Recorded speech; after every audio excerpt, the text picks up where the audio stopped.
সবাইকে স্বাগত দীপ্ত সন্ধ্যার সংবাদে। সাথে রয়েছে দোলা ডলরের শুরুতেই জানাবো বিআরবি কেবল সংবাদ শিরোনাম। রংপুরে অবসরপ্রাপ্ত শিক্ষক সহ একই পরিবারের 4 জনকে হত্যা, এই ঘটনায় আটক 2। যুক্তরাষ্ট্রের পর পাল্টা শুল্ক আরোপের ঘোষণা কানাডার, কার্যকর 8 সেপ্টেম্বর থেকে। 2 দিনেই ইনিংস ব্যবধানে টেস্ট হার বাংলাদেশের, সিরিজ ও ম্যাচ সেরা মিচেল স্টার্ক।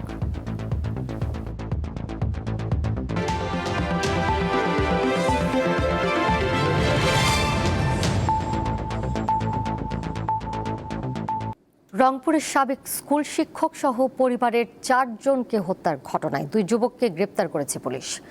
দুপুরে নিজ কার্যালয়ে রংপুর মেট্রোপলিটনের পুলিশ কমিশনার মোহাম্মদ আব্দুল মাবুদ প্রেস ব্রিফিংয়ে কথা জানান। খুনিদের বিচারের দাবিতে রংপুর জেলা স্কুল ও পুলিশ কমিশনার কার্যালয়ের সামনে আন্দোলন করেছে শিক্ষার্থীরা। মাছুয়াপাড়ার এই বাড়িতেই স্ত্রী প্রীতিলতা, ছেলে প্রিয়ম ও মেয়ে আগামী চক্রবর্তী সহ হত্যাকাণ্ডের শিকার হন রংপুর জেলা স্কুলের সাবেক শিক্ষক গণপতি চক্রবর্তী। শনিবার সন্ধ্যায় তালাবদ্ধ বাড়ি থেকে তাদের মরদেহ উদ্ধার করে পুলিশ। এ ঘটনায় রংপুর জেলা স্কুল ও পুলিশ কমিশনারের কার্যালয়ে আন্দোলন করে শিক্ষক ও শিক্ষার্থীরা।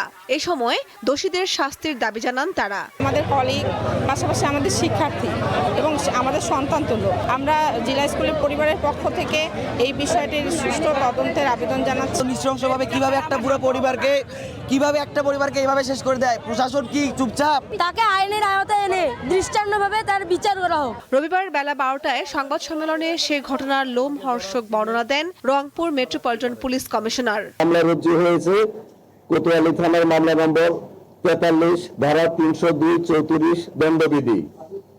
মামলাটা সঠিক তদন্তের মাধ্যমে, সুষ্ঠু তদন্তের মাধ্যমে আমরা যেন অতি দ্রুত আমাদের পুলিশের যে করণীয় অংশটুকু চার্জশিট দাখিল করতে পারি। পুলিশ বলছে একই এলাকার বাসিন্দা 2 মামাতো ভাই মুগ্ধ দাস ও সিদ্ধার্থ দাস গণপতি চক্রবর্তীর বাড়ির ছাদে ইয়াবা সেবন করছিলেন। প্রকৃত আসামি তাদের যেন বিচারের আওতায় আনতে পারি, আমরা সে চেষ্টা করে যাব। এই ঘটনায় রংপুর কোতোয়ালি থানায় গণপতি চক্রবর্তীর ভাই গোপীনাথ চক্রবর্তী বাদী হয়ে হত্যা মামলা দায়ের করেছেন। কামরুন নাহার, দীপ্ত, বার্তা কক্ষ। যাচ্ছি পরের প্রসঙ্গে। প্রধানমন্ত্রী তারেক রহমান বলেছেন, বাহিনীর কর্মকর্তাদের পদোন্নতির ক্ষেত্রে পেশাগত দক্ষতা, নেতৃত্বের গুণাবলী, শৃঙ্খলার মান, সততা, বিশ্বস্ততা ও আনুগত্যের উপর জোর দিতে হবে। সকালে ঢাকা সেনানিবাসে বিমান বাহিনীর সদর দপ্তরে নৌবাহিনী ও বিমান বাহিনী নির্বাচনী পরিষদ 2026-এর উদ্বোধনকালে তিনি এই কথা বলেন। প্রধানমন্ত্রী বলেন, দেশের স্বাধীনতা ও সার্বভৌমত্ব রক্ষায় বাংলাদেশ নৌ ও বিমান বাহিনী দায়িত্ব পালনের পাশাপাশি অভ্যন্তরীণ শান্তি, শৃঙ্খলা, স্থিতিশীলতা ও দুর্যোগ মোকাবেলায় বেসামরিক প্রশাসনকে সহায়তার ক্ষেত্রে গুরুত্বপূর্ণ অবদান রেখে চলেছে। দেশের প্রয়োজনে বাংলাদেশ নৌ ও বিমান বাহিনীর ত্যাগের জন্য তিনি নৌ ও বিমান বাহিনী প্রধান থেকে শুরু করে বাহিনীর সকল সদস্যকে আন্তরিক ধন্যবাদ জানান।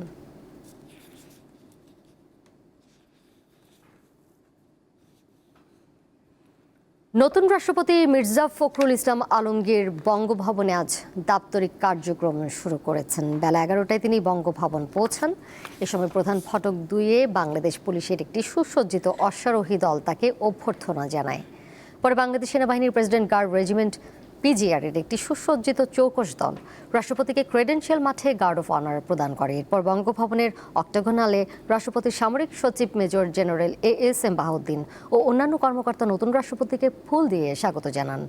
বঙ্গভবনে অফিস শুরুর প্রথম দিনে রাষ্ট্রপতি মির্জা ফখরুল ইসলাম আলমগীর তার অফিস কক্ষে অবস্থান করে দাপ্তরিক নথিপত্রে স্বাক্ষর করেন।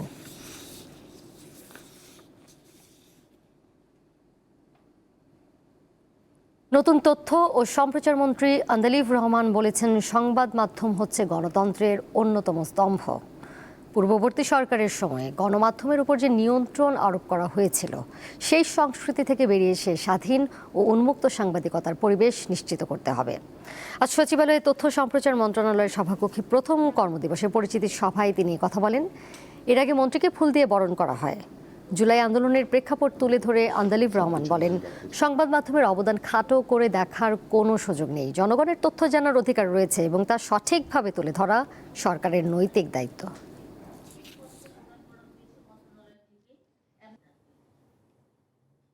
সংবাদ মাধ্যম গত 17 বছরও সেই ধরনের আপনার কন্ট্রোলিং নেচার এবং কথায় কথায় সেই সময় বলা যে টেলিভিশনের লাইসেন্স কারা দিয়েছে, কাদের কথা বলতে হবে সেই যে মনে করিয়ে দেওয়া, হাত বেঁধে দেওয়া সাংবাদিক, তার মধ্যে থেকেও আমরা যতগুলি খবর পেয়েছি তা চারবার যেভাবে গণতন্ত্রের মুখ বন্ধ করা হয়েছিল, অন্যান্য যা যাই আছেন সংবাদ মাধ্যমের মাধ্যমেই কিন্তু আমরা জানতে পেরেছি। তাদের মাথায় রাখতে হবে যে আমরা অবশ্যই এই মন্ত্রণালয়ের দায়িত্ব রেগুলেট করা, বাট কোনোভাবেও যেন আমরা কন্ট্রোলে না যাই। বাংলাদেশে থাকা রোহিঙ্গা সংকট যেন দীর্ঘায়িত না হয় সে লক্ষ্যে কাজ করবে সরকার, এমনটি জানিয়েছেন পররাষ্ট্র প্রতিমন্ত্রী শামা ওবায়দ ইসলাম। রবিবার রাজধানীর একটি হোটেলে রোহিঙ্গা সংকটের 10 বছরে মানবিক সহায়তা থেকে টেকসই সমাধান শীর্ষক সেমিনারে তিনি আরও বলেন, সংকটের 1 দশক পূর্ণ হলেও মেলেনি স্থায়ী সমাধান। দ্বিপক্ষীয় ও বহুপক্ষীয় উদ্যোগের মাধ্যমে রোহিঙ্গাদের মর্যাদাপূর্ণ ও টেকসই প্রত্যাবাসনে কাজ করবে বাংলাদেশ। তবে মানবিক সহায়তা দিতে পারলেও সংকটের সমাধান একা বাংলাদেশের পক্ষে সম্ভব নয় বলে জানান তিনি। পররাষ্ট্র প্রতিমন্ত্রী বলেন, অর্থায়ন কমলেও মানবিক প্রয়োজন কমেনি, তাই আন্তর্জাতিক সম্প্রদায়ের নিষ্ক্রিয়তা বা মানবিক ক্লান্তি যেন রোহিঙ্গা সংকটকে আরও দীর্ঘায়িত না করে। রোহিঙ্গা সংকটের উৎপত্তি মিয়ানমারে উল্লেখ করে তিনি বলেন, এর টেকসই সমাধানও মিয়ানমারেই খুঁজে বের করতে হবে। Bangladesh has kept its borders and hearts. যে সংকট বাংলাদেশ সৃষ্টি করেনি, বাংলাদেশ একা সেই সংকটের সমাধান করতে পারে না। মানবিক পরিস্থিতি এখনো অত্যন্ত গুরুতর। অর্থায়ন কমছে, কিন্তু প্রয়োজন কমছে না।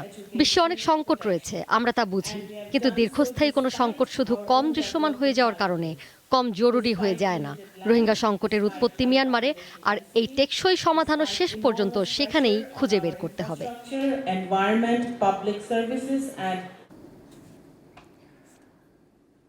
আইনমন্ত্রী মোহাম্মদ আসাদুজ্জামান বলেছেন, রোহিঙ্গা সংকট মিয়ানমারের অভ্যন্তরীণ ইস্যু, এই সমস্যা সমাধানের দায়িত্ব তাদেরই নিতে হবে। জাতীয় প্রেস ক্লাবে রোহিঙ্গা সংকট সমাধান নিয়ে এক আলোচনা সভায় তিনি কথা বলেন। আইনমন্ত্রী বলেন, সরকার মিয়ানমারের অভ্যন্তরীণ বিষয়ে হস্তক্ষেপ করার পক্ষে নয়। দেশের সার্বভৌমত্ব রক্ষায় রোহিঙ্গা ইস্যুতে জাতীয় ঐক্যের বিকল্প নেই। এটি সমাধানে আন্তর্জাতিক আইন ও সংবিধান মেনে সরকার কাজ করছে বলেও জানান আইনমন্ত্রী। রোহিঙ্গা সংকট এটা মিয়ানমারের অভ্যন্তরীণ সংকট একদিকে, আর একদিকে হলো বাংলাদেশ সরকার এটাকে দেখছেন মানবিক দৃষ্টিকোণ থেকে। আন্তর্জাতিক আইনে তারা কিছু প্রোটেকশন পাওয়ার অধিকার রাখে। সুতরাং সেই দৃষ্টিভঙ্গি থেকে, সেই জায়গা থেকে আমরা বিষয়গুলোকে অ্যাড্রেস করার পক্ষে। যাচ্ছি পরের প্রসঙ্গে। মাস শেষে বেতন মাত্র 1200 টাকা। অবিশ্বাস্য হলেও সত্য, এই সামান্য টাকায় মৌলভীবাজারের চা বাগান প্রাথমিক বিদ্যালয়ে বছরের পর বছর শিক্ষার আলো ছড়িয়ে যাচ্ছেন শিক্ষকরা। জেলার 69টি স্কুলের 9000 শিক্ষার্থীকে পড়ান তারা। সকাল হলেই বই খাতা হাতে স্কুলে ছুটে আসে শিশুরা। ডাক্তার, শিক্ষক কিংবা বড় কর্মকর্তা হওয়ার স্বপ্ন দেখে তারা। আর সেই স্বপ্নের প্রথম পাঠ তৈরি করেন যেসব শিক্ষক, মাস শেষে তাদের হাতে আসে মাত্র 1200 টাকা। আমাদের বেতনটা একটু বাড়লে একটু কি ভালো হোক, এই বেতন তো চলা যায় না, সংসার চালানো টাফ। এই বেতন না থাকার কারণে শিক্ষকরা যথাযথ পাঠদান করতে পারছে না স্কুলগুলোতে।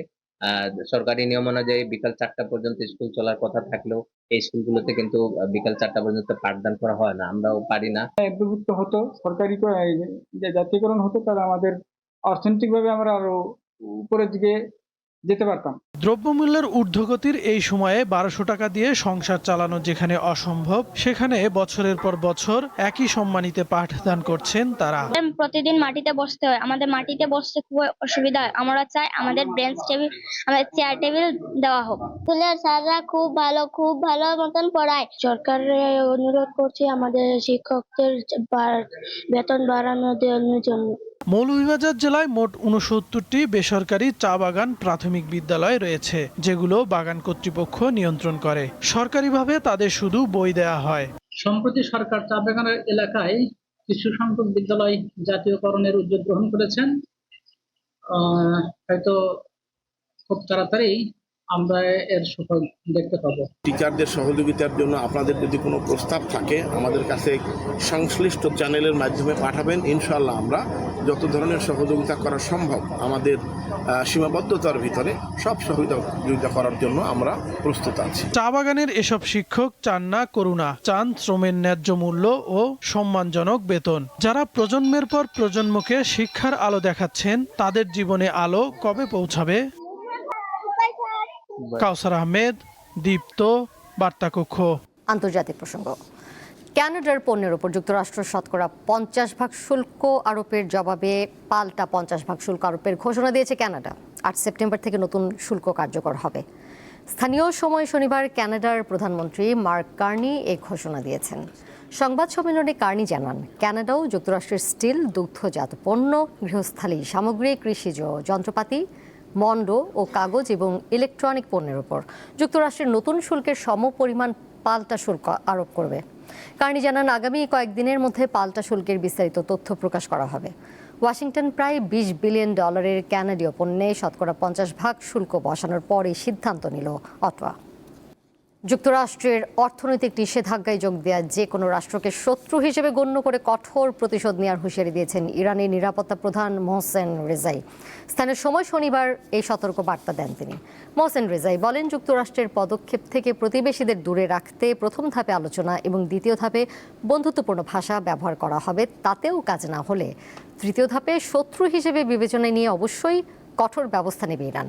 যুক্তরাষ্ট্রের সঙ্গে আলোচনায় ইরান কোনো ছাড় দেবে না বলেও জানিয়ে দিয়েছেন দেশটির প্রেসিডেন্ট মাসুদ পেজেশকিয়ান। এদিকে হরমুজ প্রণালীকে যুক্তরাষ্ট্রের নতুন ভূখণ্ড হিসেবে চিহ্নিত করে ট্রুথ সোশ্যাল পোস্টে একটি মানচিত্র পোস্ট করেছেন মার্কিন প্রেসিডেন্ট ডোনাল্ড ট্রাম্প।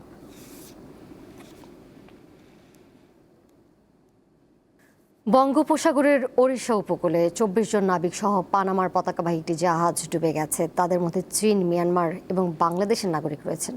ভারতীয় গণমাধ্যম জানিয়েছে 1700 টন লৌহ আকরিক নিয়ে এমভি ওশেন উইনার নামের জাহাজটি ওড়িশার পারাদ্বীপ থেকে সিঙ্গাপুরের উদ্দেশ্যে রওনা হয়। স্থানীয় সময় শনিবার দুপুরে পারাদ্বীপ বন্দর থেকে প্রায় 240 নটিক্যাল মাইল দূরে বাল্ক ক্যারিয়ার জাহাজটি ডুবে যায়। 24 জন ক্রুর মধ্যে 20 জন চীন, 3 জন মিয়ানমার এবং 1 জন বাংলাদেশের নাগরিক। জাহাজটি ডুবে যাওয়ার পর ভারতীয় কোস্টগার্ড ও নৌবাহিনী যৌথভাবে উদ্ধার অভিযান শুরু করেছে। এখনও নিখোঁজ রয়েছেন 22 জন।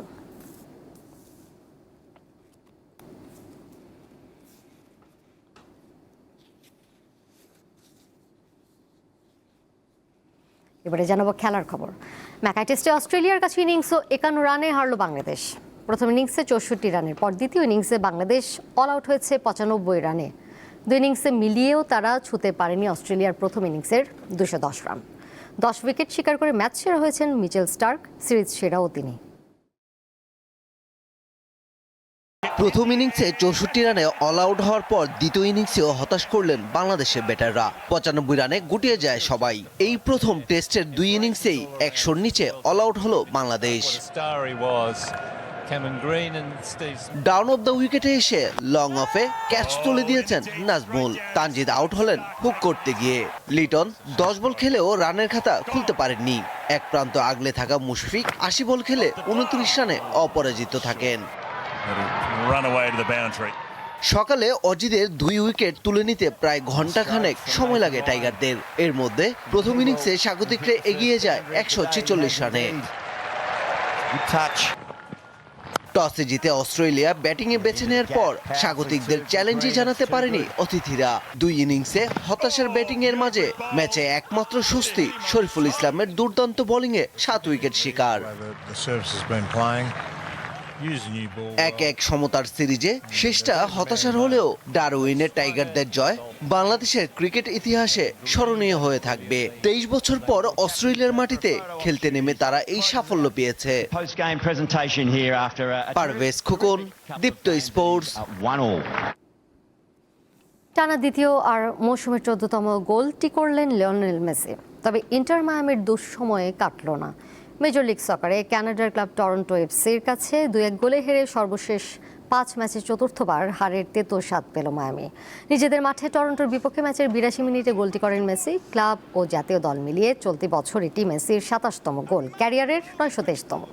মেসির গোলটি আসে টরন্টো 2 গোলে এগিয়ে যাওয়ার পর। প্রথমার্ধ ছিল গোলশূন্য।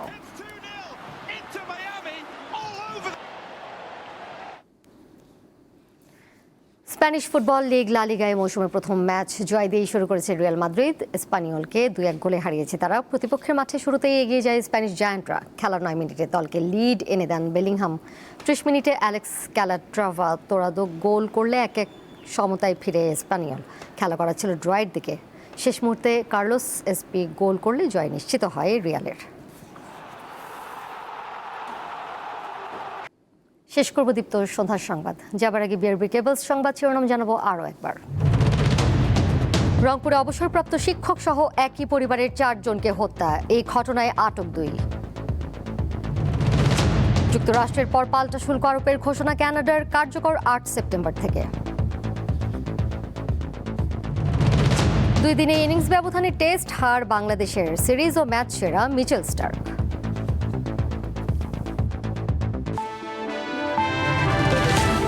এই ছিল এখনকার মতো। পরের সংবাদ দেখবেন রাত 11টায়।